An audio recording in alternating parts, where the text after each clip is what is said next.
Thanks for tuning in to another show in the Next Reel family of film podcasts. Want to skip those ads and get early access? Become a member at truestory.fm/join and discover all the other great perks that come with it.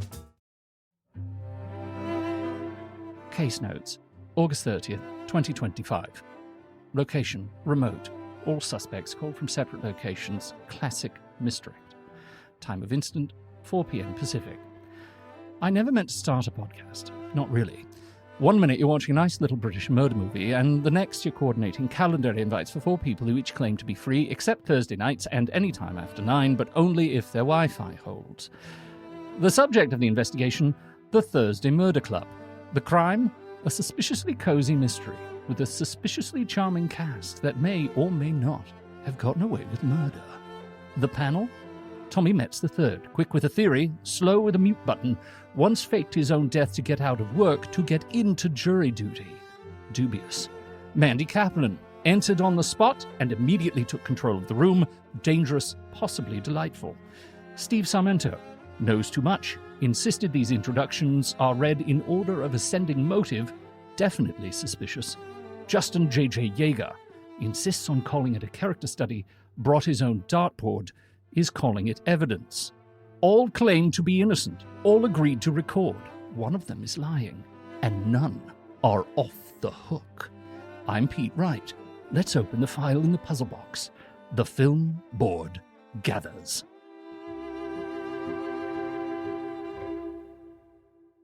Hi, everybody. Welcome to the Film Board Murder Podcast Club. I'm very excited to be here with all of you and to talk about this movie. And this is a rarity these days. We watched a Homer. This is a Netflix joint. Feels pretty good, right? No schedules. Ugh. So let us begin with our opening thoughts, because once again, this segment sponsored by Tommy Metz, the Tommy Metz Memorial Opening Thoughts segment. What did we think of this movie? Tom, please kick us off. Give us your opening thoughts. Well, just right off the bat, I would like to say that I was exceedingly proud of myself because I was ahead of the movie and solved the murder fairly early, later remembering I already read the book with Mandy. And I was like, oh boy, this is going to be a long... Oh, I was so proud of myself and then so embarrassed. It was like almost immediately I was like, he did it. And then I was like, yeah, right. Okay. So, I thought this movie was very pleasant and very lazily made. And so overall, I didn't over-enjoy. There's one real hero, I think. Two heroes, Helen Mirren and whoever was in charge of the production design. Past that, This was sort of a very forgettable TV movie. Yes, I know I watched it on my TV, but it felt like something that would come on Sunday nights. That you would just sort of sit through with your parents, for me personally. But that being said, very charming. Very charming from Tom. Steve, would you like to, raise or call very charming?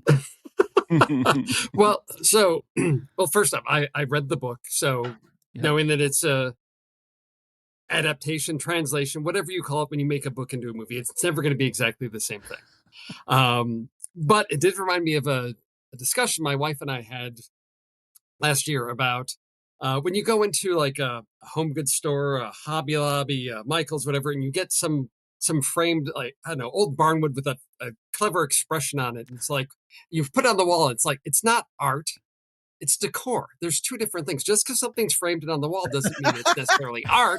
Some of it's just decor to add to the ambience of the room. You wouldn't say it's art.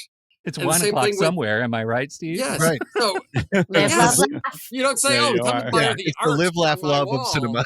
Right. Yes. So same thing. There are films that engage you like art that really ask you to bring something. And there are others that are just an entertainment.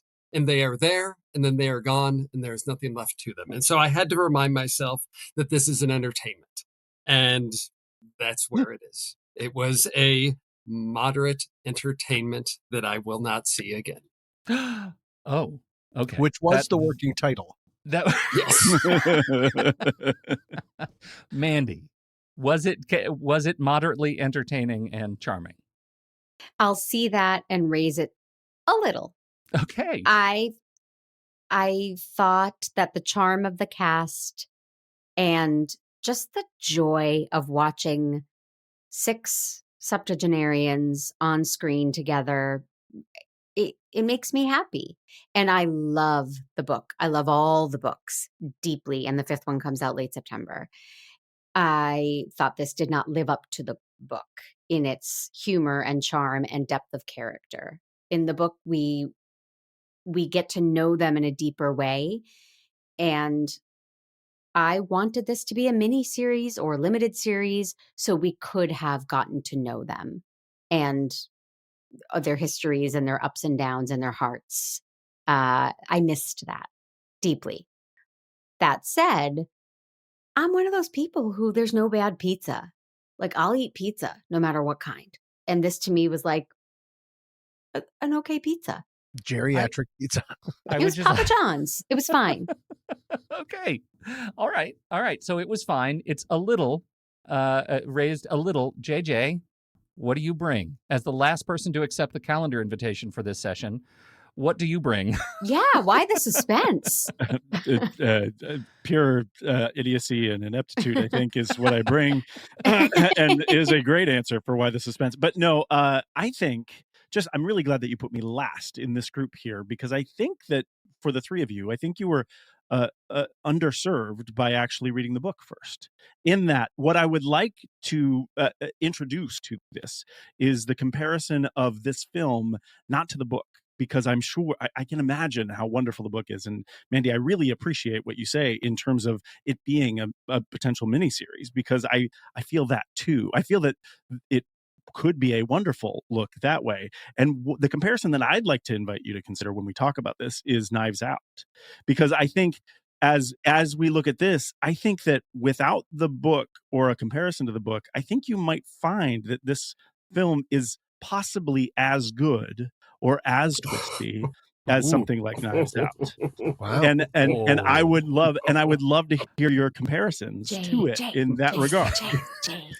Because I super liked it. I thought it was great. Yay! And I think it really was charming. And for all of its decor versus art ideas, I actually really had a great time watching the movie. And there wasn't a scene where I was let down.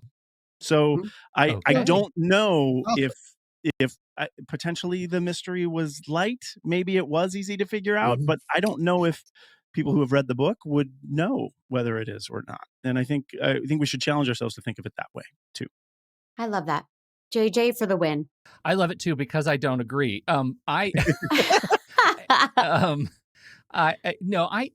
me, I'll echo, 4/5 of the group. I also read the book and loved it very, very much. And I wholeheartedly agree, JJ, that I think that does a disservice for our appreciation of the movie. But in separating that part out, right, and I know we're going to have to be critical of the adaptation for a little while, but we'll try to keep it short. I think that the cast itself, the charming nature of these people, transcends the material. Because the mystery, if you start looking at the effectiveness of the mystery on screen, the way they reveal the truth is not good. It's not a good mystery. The characters are always way ahead of us. You cannot watch this thing and retrace how the mystery came together. You absolutely can with Knives Out. Like, that is just objectively a better structure of a mystery. And so I think this, this was written, I think Tom said, what'd you say? Lazy, sloppy? Give me some words. Lazily. Lazily. Okay. Lazily. I think it doesn't, it is, a core tenet of mystery writing is fair play, right? Like this idea that the audience has all the clues even if they miss them. And this movie, Helen Mirren always knows more than we do, and in exposition dumps throughout the third act reveals the truth. in a way that we could never have figured out. And I find that enormously frustrating as someone who loves watching mysteries. That's the part that's sloppy and lazy to me. It was just like, and it's not like the book. I think that's the adaptation problem that I have. The book, Richard Osman is a better mystery writer than the adaptation proved to and be. he didn't write this, which is strange to me, because he comes from TV and then he made the switch to novels, and yet he was not involved in the screenplay. It just said story by him, and then they hired 2 writers. Yeah, I right. missed him. I did too. I missed his voice. I didn't hear a lot of him in this, and that's one of the things I was looking forward to most of all. But because I think the cast transcends the material. I want to start there because it is glowing and joyful. The ensemble effectiveness of our 4 people, I just love them on screen together. Who did you find you were rooting for the most? Well, I thought Joyce, and forgive me, I don't remember the actress's name. Joyce was exactly what Joyce was in the book. That's what I pictured. So I really enjoyed her and rooted for her. Unfortunately, she was a bit underdeveloped in the movie.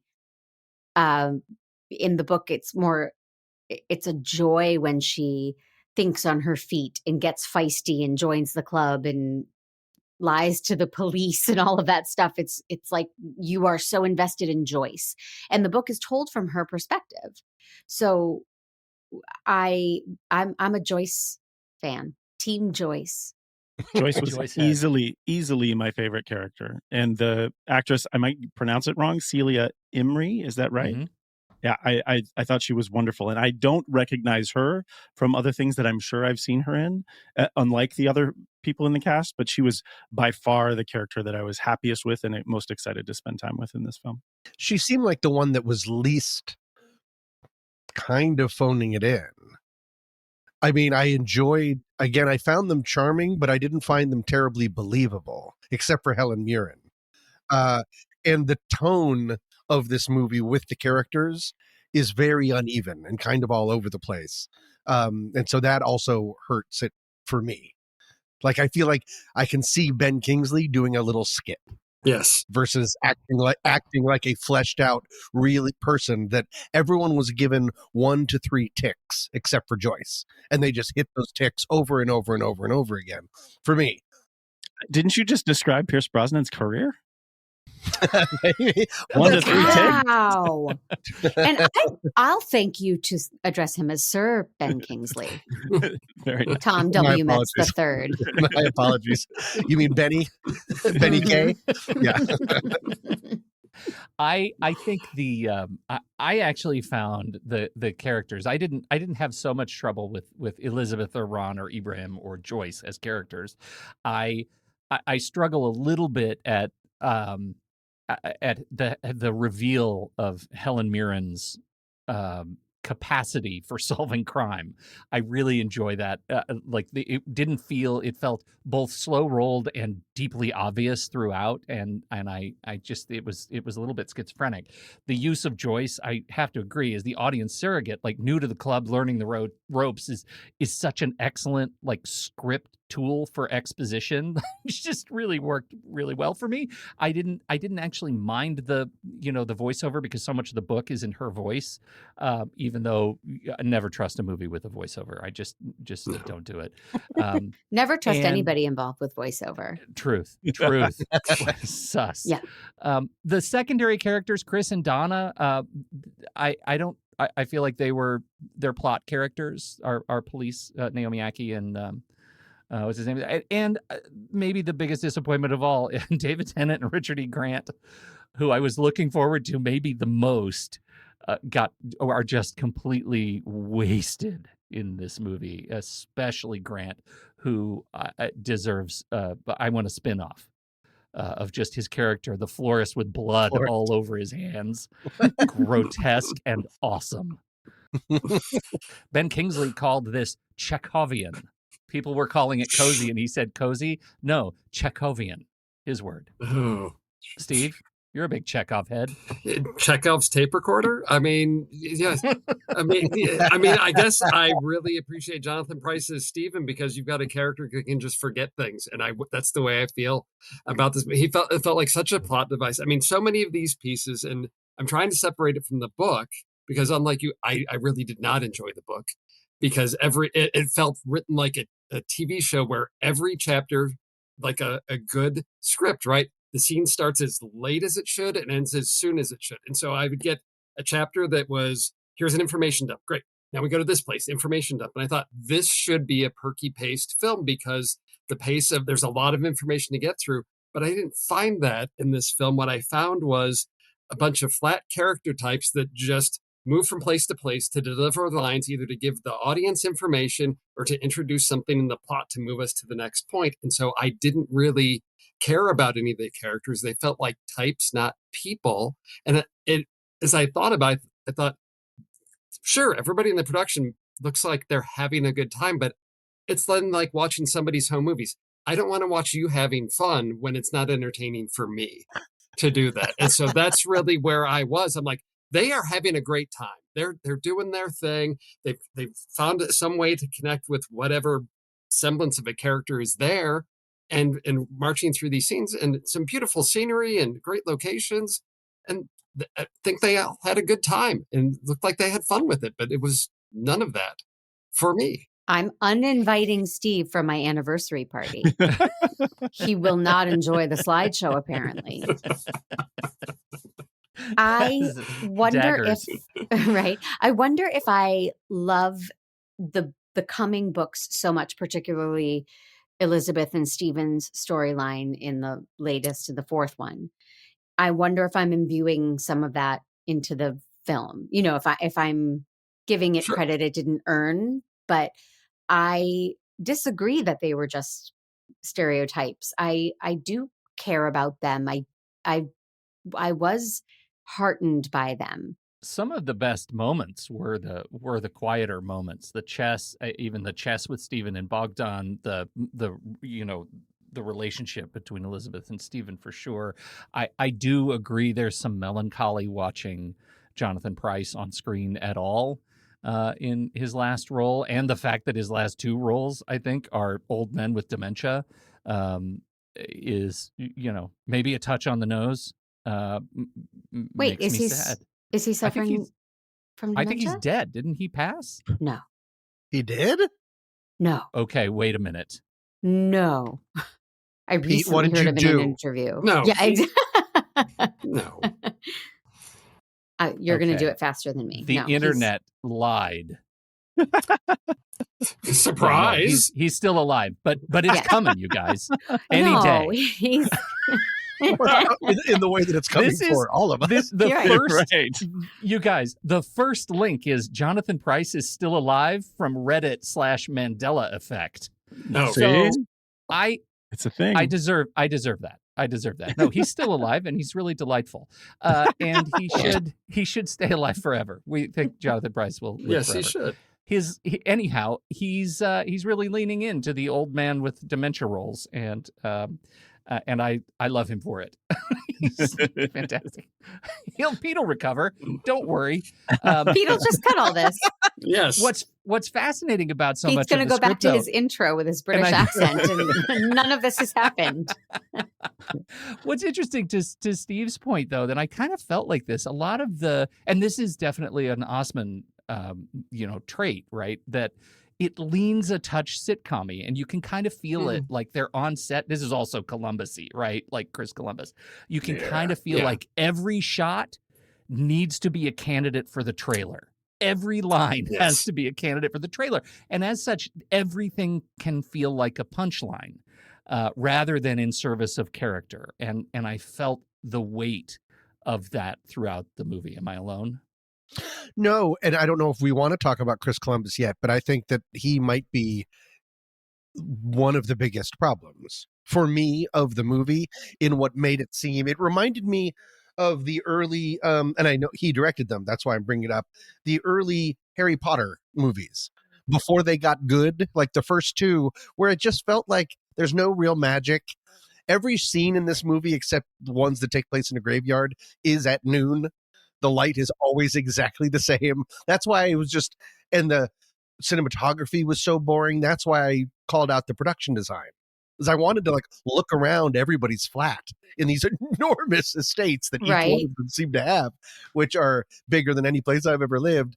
But there was just so much to look at there in substitution for the camera just doing a slow dolly and the light pouring in through the one window the exact same way, no matter what time of day it is. It makes everything seem a little flat. But that's also a big Netflix thing. I was wondering if we would catalog this as Netflix chic, right? It has a real Netflix look. Yeah, everything's super bright. There's no shading to anything.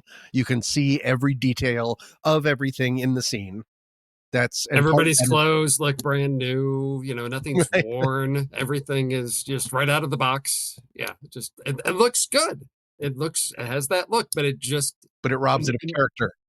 Yeah. Yeah, it very much looked like a Chris Columbus movie. But and I would say I think it's good to bring up the first Harry Potter movies, because I think I felt the same way about this movie that I felt about those movies. And I think I can't remember exactly the word you said about charming, Tommy, but I really felt like this movie was delightful. And that's how I felt about the first Harry Potter movies too. Not groundbreaking, not special, but delightful, just fun and easy. And that's how I felt about this one too. I might not have as much. I'm trying to analyze myself while we're doing this. There's a chance that I don't have as much patience for delightful if I'm sitting on my couch, surrounded by movies that I would rather watch. Oh, I disagree. If I had seen this in the theater, there's a chance I may have dialed in more. Instead, this movie was for me let's go get some more ice water while it continues playing in the background. And that's always the sign of a movie that I'm not finding captivating versus delightful. So that might be part of it for me. I think there's something to that. I hadn't really clocked the Harry Potter first couple of movies connection, but the structural adaptation of taking a book that I felt better about and rushing it through the highlights to jam it into a movie, it feels very Chris Columbus to me all of a sudden. Yes. Yeah. This is a book, and put a book in a microwave and give it to Netflix, and you've got exactly what we're going for. And at the same time, what works, like this movie is, and the story itself, quietly about aging and relevance and grief and dignity, and I think all of that is performed really beautifully. Like, I just like the way these characters do this, and the murder club conceit has always been fun, but the real hook is, for each of these people, is what do you do with a brilliant mind once the world thinks you're obsolete? And for all four of our principal characters, you get that, right? You get them shattering the assumptions of obsolescence in their own unique way. And I thought that was, they all had an opportunity to play with that a little bit, not as much as I would have loved, but enough that I didn't walk away thinking ill of those performances. I'm going to push back on that a little bit, because I just question that. I mean, that may be what it is. I mean, because I also think, or is this about the generation that's unwilling to age, and they will hold on to their identities as youth? You've got Red Ron or whatever, who's going to still rally everybody. It's like, it felt like unnecessary. It felt like a punchline of like, you're trying to bring big stakes of like the Union to, okay, we're gonna picket in front of the cemetery so they don't, and just felt like his identity, he's still holding on to that last gasp of, I'm somebody important that can rally the people for a meaningful cause. And it's like, well, we're gonna need coffee, and we got a couple people with signs, and I felt like there was so much of that with each of these characters. Like Elizabeth, former MI6, and all she can do to maintain that sense of I'm important at solving big things is I'm gonna dig into my friend's, cold case files. And I felt like, not that you need to let go of that, but, who are you now? And I felt like it's this, for me, sort of tragic, unwilling to move on with life. I'm not saying you have to just sit and be, just watch your last days fade away, but I felt like it was really that I'm not willing to let go and enter the next phase of my life and want that maybe. And I saw hints and glimpses of it there. But that's to me what I really felt was problematic with the characters of let the next generation come in, let this, but no, they're going to bring their sense of self and meaningfulness and bring disruption to this community because they won't let go of who they are or who they think they are and what gives meaning to their lives. So for me, I totally hear what you're saying, Steve, but the eulogy in particular is what highlighted the fact that that wasn't the case of what was happening in this film. In that in Ben Kingsley's speech, when he talks about the eulogy, he specifically talks about how their relationships are developing as they go into their old age, and how they are that thing that they are still holding on to. And in particular, the foreshadowing part earlier in the film where they talk about when he talks about they're going to take over Cooper's Chase, and these people are strong. They're not just old people, right? So they are holding on to that, but they're also dealing with the relationships with the younger people and the aging husband and all that stuff. I actually really liked the way that they did it. And I know Pete didn't, we didn't consult about the script before we went with the intro, but Pete introduced me talking about this as a character study. And I think it's really interesting in the way that I like characters in a movie, giving Red Ron that thing that he does and then using it for this purpose as a device in a crisis in the film. I liked all of that. Like I bought into all of those things. Like this gives, and then there were none Agatha Christie vibes to me of like, we have this cast of characters. They do these things. We have Clue the movie. We have these, they are these things. And that's a winning formula for me. And I can totally understand how it didn't work for you guys. But again, stepping away, not knowing the book and not knowing how things are revealed in the book, I like that Elizabeth is a badass and she always knows a little bit more than me. To be honest, like I was bought in for that stuff with this stuff. So yeah, it just hit me differently than what you're talking about there. I think the part of Red Ron in the sequel will be played by JJ, and I think that's amazing. I'm with you on Ron. I actually really loved that because what is more important for these people in this community than watching their home be bulldozed and turned into luxury flats? What is more important to stand up to than this? In fact, vastly more important than the murder mysteries when they need to step up and do something that directly impacts their community. They have the skills and the wherewithal to do that. And I just really appreciate how why the story itself represents that part of aging. And I'm fascinated by that perspective, Steve. I'm fascinated by the please go quietly unto this good night. My favorite parts were when they used aging as a superpower to either blend in, to become invisible, to emotionally cry, like when the two of them old each other up in order to scream about their pension so they can get that stuff. That's really neat. Is that in the book That's too? my favorite part. Mm-hmm. That's in the book too? Oh, good. That's awesome. I love the tooth moment. Oh, it grew back. It's amazing. Yes. It's just amazing. Yeah. It's a miracle. I don't know just how deeply we need to go in on the effectiveness of the mystery itself. The mystery, I mean, I already lodged my initial complaint about the rules of the mystery and where it seems to fall apart at the seams here. But the structure of the movie, I think, does a fair job of demonstrating the structure of the mystery as was told. The 2-track structure, the kind of 1970s cold case tied to these modern murders. Mandy. That would have, if I were given a vote, which I was not, no one consulted with me about the film, but I would have said, cut the cold case and let's drill down on the mystery around Bentham and Tony Curran, and that would have allowed for more of those characters, perhaps in flashbacks.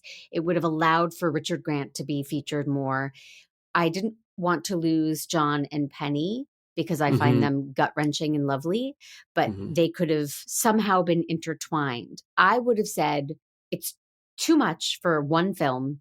Let's focus on our main mystery and explore it deeper. Agreed. Yes. I completely agree. I think that, the whole thing wraps up the final thing, and obviously spoilers you know this show. The whole thing wraps up with John and Penny, and Penny is handled a little bit differently than she is in the book, and she's, you know, I think the finale of this sequence is this sort of we're going to ask permission of our septuagenarian investigators to leave the room. John asks for a moment alone, and we all know he's going to double dose the fentanyl and take his own life and take hers. And I think this we all know that. Anyway, keep going. JJ, didn't know that? This I mean, I was going to ask you guys, but I didn't know.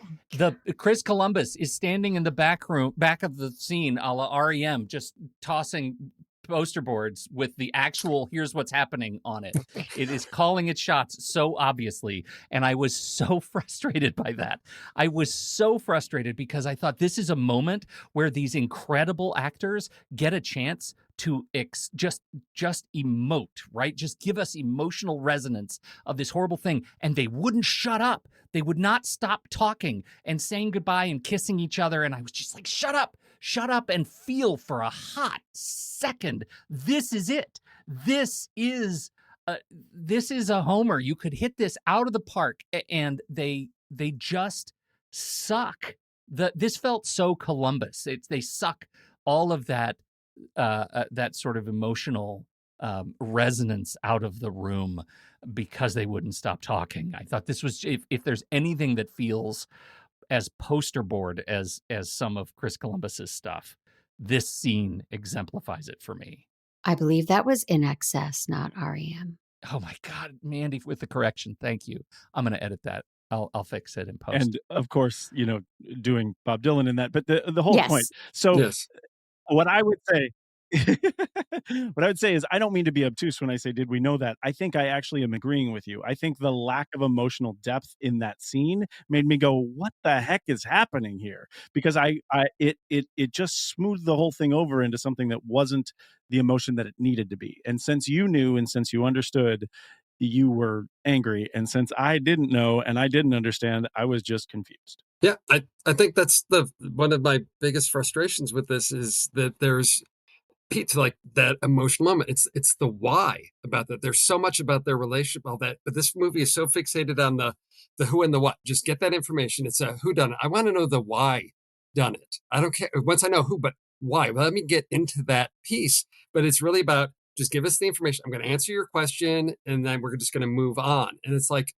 I was, you know, as that scene ended in cuts, and I'm like, well, wait, did they change this part of the movie as well? Because I didn't have that moment that I thought that there are parts. I mean, I didn't love the book, but I love the book more than this movie because the book does give us that time to really get into those things, to really get in with these characters. And so it just was scene after scene after scene of just giving information. I thought I would have appreciated these characters more if I had those pieces. I felt like that they were all shortchanged that depth that they have. It's just really surface level in so many ways. And I think it's Chris Columbus, but I also think it is, to Mandy's point, of it's a big old fatty of a book. There's a lot in there, and you're going to simplify things. And in doing so, you've got to simplify the plot, but then you're simplifying the character because we've got 2 hours. We've got so much to get through. I don't have time to spend getting into the relationship of these characters at all. And so then I you know, as Tommy said, yeah, I can turn away because I'm not invested in anything that's happening. I don't care. Sure, I'm maybe curious what happens next, but I'm not emotionally invested of like the impact it might have on any of these characters because I don't have a sense of them as people of, well, if it's this, you know, how's this going to impact, you know, Ron and Jason's relationship? I don't know. I don't care because I don't really have a sense of that other than it says they're father and son and there's a few lines, but I don't get a sense of the dynamics of their relationship. Or, well, they're both good looking. Is that not enough for you? No, that's not that, you know, sure. Or Joyce and her daughter, Joanna, like, okay, it's just, that's our framing structure. And she's going to come in and, you know, Deus Ex Machina, save the day at the end. And that's, you know, like we're going to introduce, so many things were introduced. And I thought, okay, let me wait for the payoff because it just, that's happening because this, not anything that's organic out of this character's need for anything. I don't have a sense of anybody doing anything because there's some internal motivation driving them other than the plot train is pulling them through. Well, if I may bring in my alter ego, the analogizer, she loves to analogize, and here she is. I think that when we all read Gone Girl, and I know I loved it. It excited all of us. It had twists we weren't expecting, and then there were a few more. Girl on the Train, Woman in the Window. We were like, "Yeah, this is great." And then there were 10,000 knockoffs that were not as well crafted and deep, and they're all available in airports. And that this felt like it took something that I loved as much as I loved Gone Girl and made it a Harlan Coben airport. You know, just the you said the what and the why and the who, and or the what and the who and not the why. And I agree. I happen to also like reading Harlan Coben. It doesn't rock my world the way Gone Girl did, but I like a driving mystery with a lot of people, and who's going to die next and who did it. No, and again, I don't criticize that. It's just knowing what it is, and I'm just saying this. It's well done for what it is. It's just not for me. I mean, I think, to JJ's point, I mean, I may have been coming with expectations because of the book. I tried to separate those. Even, if all of you love this, I'd say, yeah, I can see these things. It just is not resonating for me. And so that's where I really struggle with, I wasn't coming in. I'm like, okay, no, several of you are big fans of the book, and I did not love the book. And I thought, well, maybe my take will be, yeah, it's not for me. But then Tommy opens with, I'm like, oh, we're on the same page. It's not just that the story isn't for me. There's some things in this that aren't living up to the potential of what it could be in terms of the material and the quality of the film. And so I think I'm getting a double whammy of the story's not for me, and the filmmaking just is not really to quality that we all expect. I 100% agree. Maybe if I saw it in the theater and not like sitting on my couch, folding laundry, I might, have an environmental investment in this. But Tommy, I think even if you're in the theater, you'd probably be going to get some ice water anyway, because you're like, well, okay, I'll just, I know how things water from home. and then come back because I love the cast. There are all those things. There are so many things that I didn't hate it. That's the thing. I'm indifferent to it. I think that's the thing, Sorry, so not JJ. as good as Knives Out, but better than Argyle. JJ. Okay. That there's wide berth between those two movies. Yes. Right? Yeah. This movie, it's such an the book itself, right, was Osman funny, right? That sort of slyly funny, lots of character quirks, breezy, but sufficient mystery. This movie is like an affectionate poke at detective movies or at detective fiction, but it adds this overtly emotional, literal layer that I feel like doesn't trust us as an audience. And that's kind of what I'm getting out of this conversation, is that I don't feel like it trusted me to keep up. And that's unfortunate because, I think that we missed so much of the resonance of these people being able to perform. And I'll say not just the older people, but Bogdan. The character is more tragic in the book. And I think that everything through his resolution felt Scooby-Doo. There's a lot of Scooby-Doo in this movie. I felt like if the four of them could have been sort of moving on tiptoes through the castle nursing home, right, pulling back paintings, it would have felt right at home. Okay. Any other thoughts on the look of the film, please? Cinematography, editing, pacing, visual texture of Cooper's Chase. How did you think? We've already shouted out the production design. Give me some detail.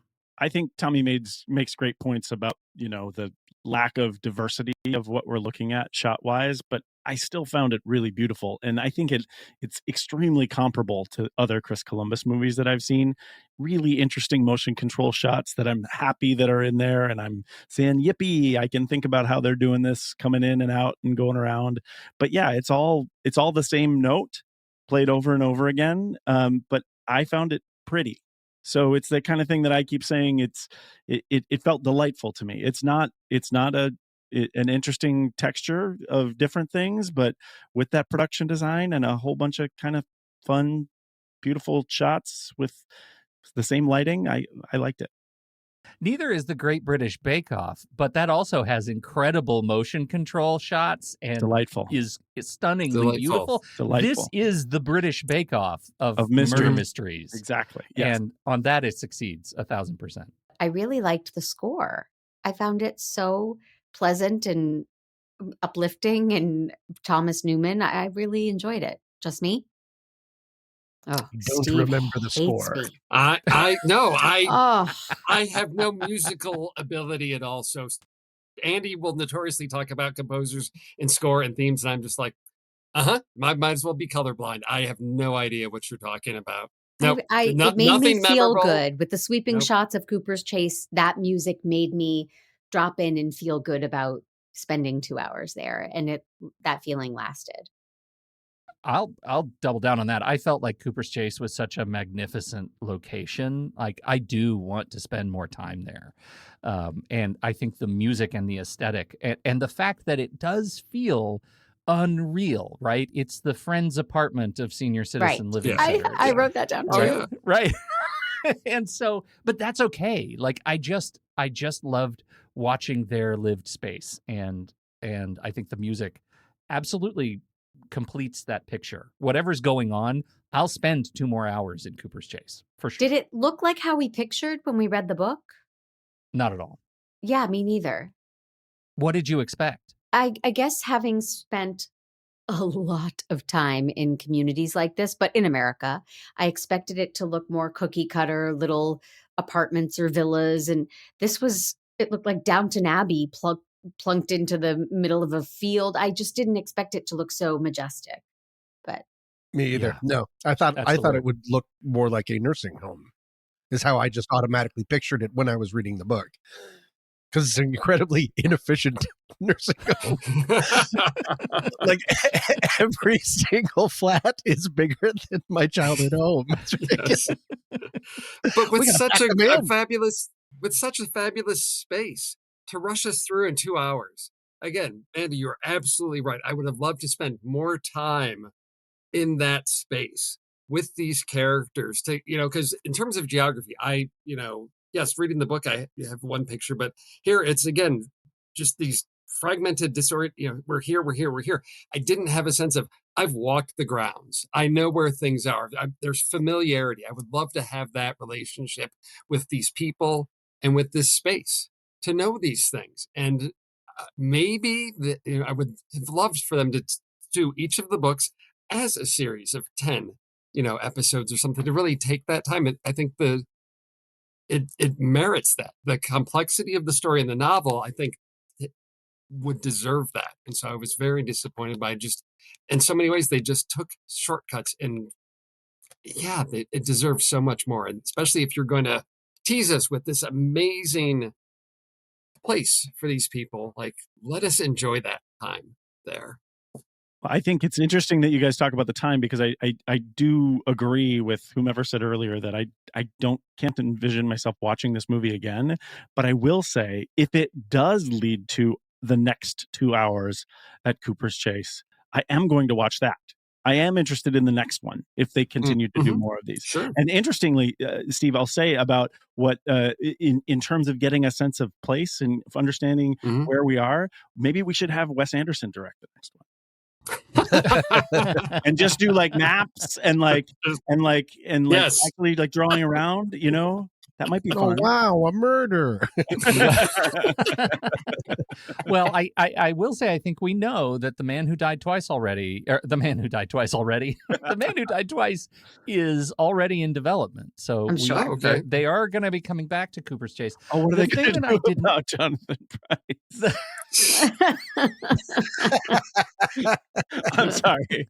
Now I have to keep that in there. Wow. I don't think I have to say, I can't edit it out. The thing that I find really interesting, and this goes back to what we expected, I had already watched A Man on the Inside, also on Netflix, also an old man going undercover in a senior living facility.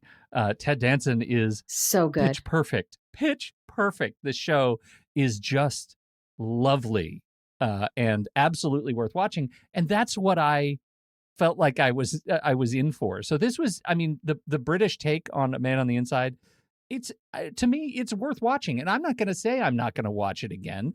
I struggled with the mystery, but it's like, you know, it's like the Great British Bake Off. It's like a little okay bit. pizza. Yeah, it's okay pizza. Yeah, You're going to go back see to myself going back to that. I really do. Reliever, Like it's a it's calming. It's good.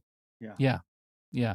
And I just like the fact that this cast is so stacked with incredible legends of international entertainment, right? James Bond. It's just incredible. And so Gandhi. I just really enjoy the spirit that it puts me in as much as I struggle with the script and the Columbus of it all. So fair. For me, the stacked cast does the film a disadvantage. Oh no. An advantage and a disadvantage, because what it does is it just ties, there's so little strong filmmaking being done or writing being done that it's just anchored around their necks. And so all you're doing is being reminded, I'm watching these legends in this incredibly unlegendary movie. So for me, it just always brought me out. Every scene, I'm like, that's Helen Mirren, that's Gandhi, and they deserve better. Instead, they have to be like super campy at times in order to elevate and remind everyone we're having so much fun. Like Steve said, everyone's having a blast there, probably because it looked like everyone did 3 takes, and then they had a tea break. So just to keep things moving. So I don't know. Like I think there's a world where I would have enjoyed this movie more if it was filled with Joyces, actors that I wasn't so familiar with, and watching them just do themselves over and over and over again, because then maybe they would work a little harder. Maybe they would have to find these different facets of characters and not be, I wear a bow tie and I have a little thing to write in, and that is my character. Maybe. I don't know. You know, we talk about it sometimes, that really incredibly talented actors sometimes struggle to elevate middling to poor scripts, and some actors who are less capable are incredibly good at elevating middling to poor scripts. And this is a movie with stacked actors who sometimes aren't able to transcend their own material. I got this as a retirement gift from MI6. Was the a real low point in the movie for me, and it was Helen Mirren and Naomi Ackie. Like, come on. Well, one thing I wonder about, to Tommy's point, and we haven't talked about Naomi Ackie, and I think his name is Daniel Mays, who plays Chris. They are not featured in the first book as much as we get to know them and love them and care about them in the second and the third. Same with Ibrahim. And I'm wondering if some of these actors signed on knowing, yep, I'll do the first one because I know my time is coming. Yes, that's really what it feels like. Yeah. Sure. Yeah. Naomi Ackie especially. Yeah.